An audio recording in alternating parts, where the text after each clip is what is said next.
Kentucky Museum of Art and Craft. Big round of applause for all of these.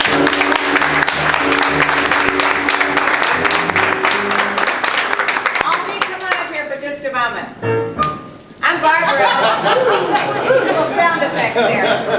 I'm Barbara Sexton Smith, the acting president and CEO of the Fund for the Arts, and it's my pleasure to officially introduce to this group of folks the brand new executive director and curator of the Kentucky Museum of Art and Craft, Aldi Milliken, all the way from Sweden.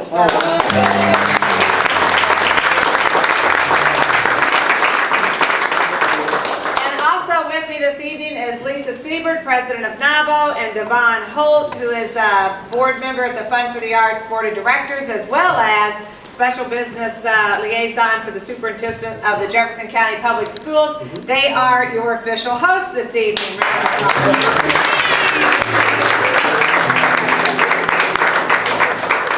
And also flanking me to the left is Mr. Dave Kelsey of Ernst & Young, and the one, the only, fabulous board chairman of the Fund for the Arts. That's you, Dave.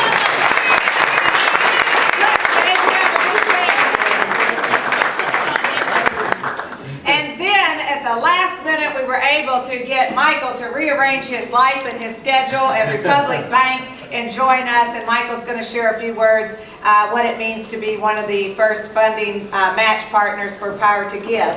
So with that, I want to thank Devon and Lisa for hosting this evening and Aldi for having us here. This is the first in the galaxy official power launch of Power to Give.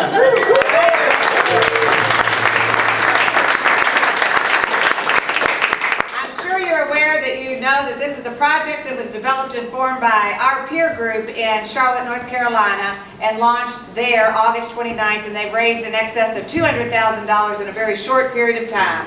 More than 130 organizations have been trained across the Commonwealth of Kentucky, as well as in Southern Indiana. We have Julie Schweitzer here. Everybody say hi, Julie. Hi. We're so thrilled that you're here. I saw the van pull up and the half of Southern Indiana got out. And together, we see this web-based platform for fundraising as an innovative, relevant, and evolutionary tool for the arts in our community. As you know, any 501c3 can post a project as long as it's arts or culture related. And last night, after 12 hours of being launched, the first project was fully funded. $5,063 was donated.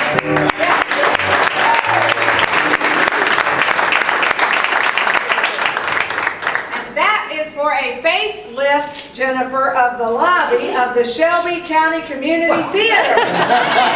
Not for Jennifer.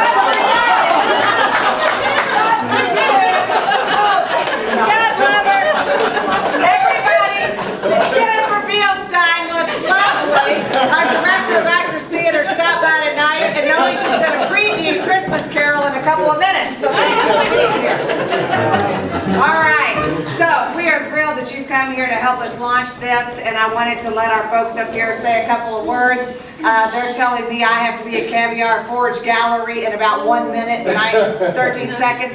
So as we come through, I want Dave Kelsey to say a few words from our board, and you're going to close the wrap. All right, Dave? Well, it's really hard to follow.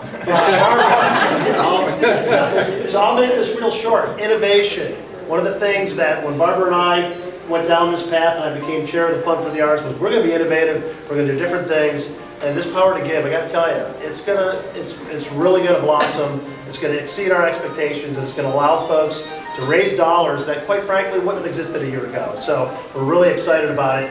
Use it, go see it. It's really cool. It's really slick, and just even before you announce it, you've got something funded already. Right. Right. It's going to definitely exceed our expectations. But Ollie, welcome to Louisville. Thank you very much. Fabulous. The facility is fabulous, and we look forward to working with you in the future as well. Me too. Thank you. All right, and then Michael, tell us why it's so important for Republic Bank to participate. Well, first I give regards to Steve Traeger, who unfortunately is out of town, so I extend me instead. Arts is what makes this community unique. Arts is what makes this community grow. From young to old, arts is what's different. And so as the largest community bank, we just had to get behind this proposal right away and see what we can do to help grow the arts community in every way we can. So we're on behalf of all 750 employees, we're just delighted to be part of this great project. We hope that a lot of people can go out there, go to the site, find the projects that interest you, and we can fund up things that would never get funding before. Right, and thanks to Republic Bank, locally owned and operated. They were here for us yesterday, they'll be here for us today, they'll be here for us tomorrow.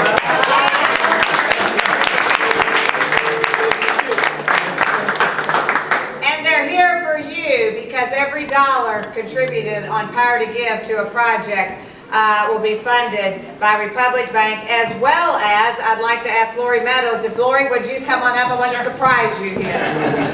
All right, ladies and gentlemen, we are so fortunate to have joined with us this evening Miss Lori Meadows, Executive Director of the Kentucky Arts Council, and many of whom of your organizations have received funding from the Kentucky Arts Council. Lori, share with the folks why it's important for the Commonwealth.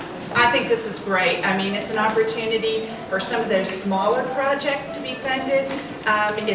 You can get operating support from the Kentucky Arts Council, but this also gives us an opportunity to fund other projects. And I think it's great that Republic Bank has come in. That's just wonderful. So we're seeing support for the arts all across the state, and that's exactly what we want, to make the Commonwealth a better place. That's right. All right, thank you, Lori, for that. Now, Lisa, give us a word from NABO. A word from NABO. As president of the National Association of Women Business Owners Local Chapter, and we're 155 strong women business owners, it's very important for us to give back to the community that supports our businesses. So supporting the arts is near and dear to me because I've sang with the Louisville Orchestra and I currently sang with the Louisville Master Chorale. I'm also the COO for the Louisville International Festival of Film. So the arts is, near and dear to my heart, and so I want to encourage all of our NABO members and all the women business owners in the community to support the arts and use this wonderful new tool, because I own a web design multimedia company, so this is really cool. New tool to support all the different projects, and I love the fact that there can be small projects posted, small organizations can post things and get funding that they couldn't expect before because they didn't have a way to get the word out. So fabulous, we are very excited and glad to support however we can. That's perfect. All right, now, Aldi, jump in I'd here. just love to add to that because many of our projects that we want to do tend to be artist-based. We don't have time to hire a full-time grant writer to make these projects happen. We can post something online, it's $1,000, $1,500, we can bring in artists from the Caribbean, which will be our next exhibition in February. That's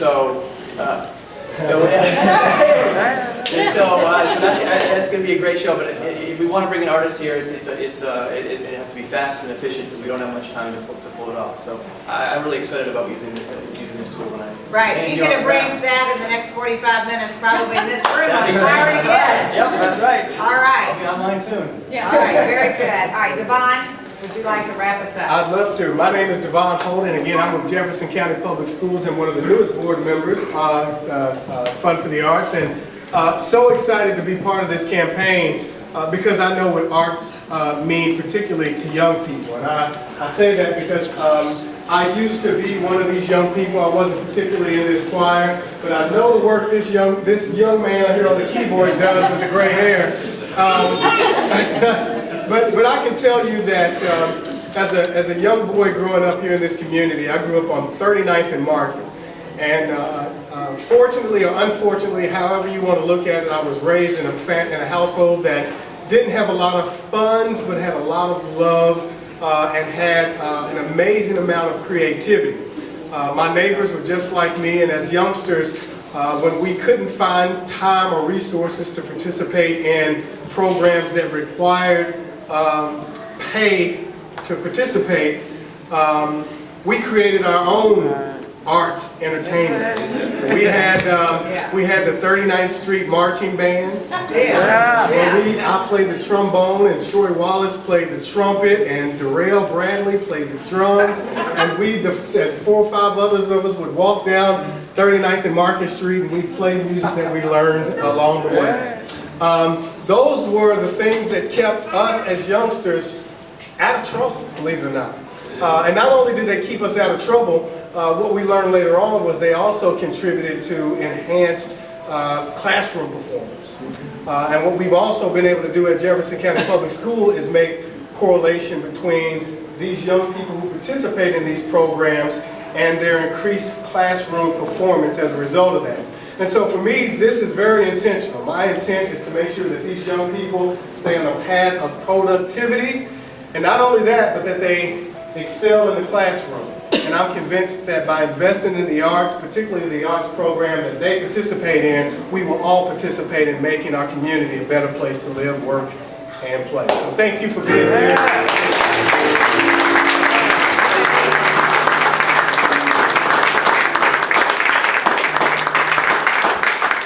All right, here we go. I'm going to try to be live on the internet right here in front of you. There are 73 projects posted right now on Power to Give. This is the project of the West Louisville Performing Arts Academy. These are the children of this project. McDaniel Blewett is seated over here at the keyboard. He's the founder and the director of this program, which is now 21 years old, initially formed as crime prevention. But you can see it is much more than that today. So we're going to ask you, the children are going to ask you, I want you all to say, please go to Power to Give.